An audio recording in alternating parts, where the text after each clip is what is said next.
Bon, il fait -2 dans l'atelier, mon compte PayPal est bloqué, mais on garde le sourire et on s'attaque à la peinture de ces deux chrétiens. Contrairement à d'habitude, je n'ai pas construit leur socle séparément, donc je vais commencer directement par cette étape.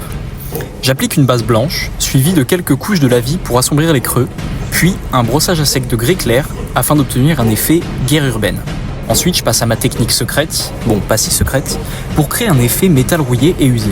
Un brossage à sec de marron clair, suivi d'une touche de peinture métallisée, afin de donner un aspect vieilli et réaliste. La peau des Gretchens est peinte avec une base de vert foncé, enrichie par un lavis vert, puis des éclaircissements avec 2 teintes de vert clair, afin de faire ressortir les détails. Pour leur « armure » entre guillemets, je m'appuie sur un jaune industriel usé. J'adore parce qu'il contraste parfaitement avec le teint vert des orques. Pour garder la couleur chaude et éviter qu'elle vire au verdâtre à cause de la sous-couche noire, je pose d'abord une base rose avant d'impliquer le jaune.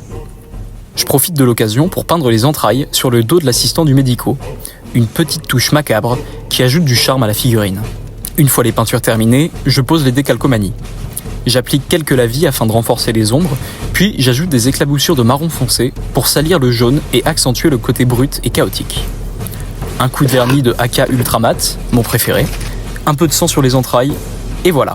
Ces deux chrétiens sont prêts à rejoindre les rangs de ma WAG, fiers et sales à souhait.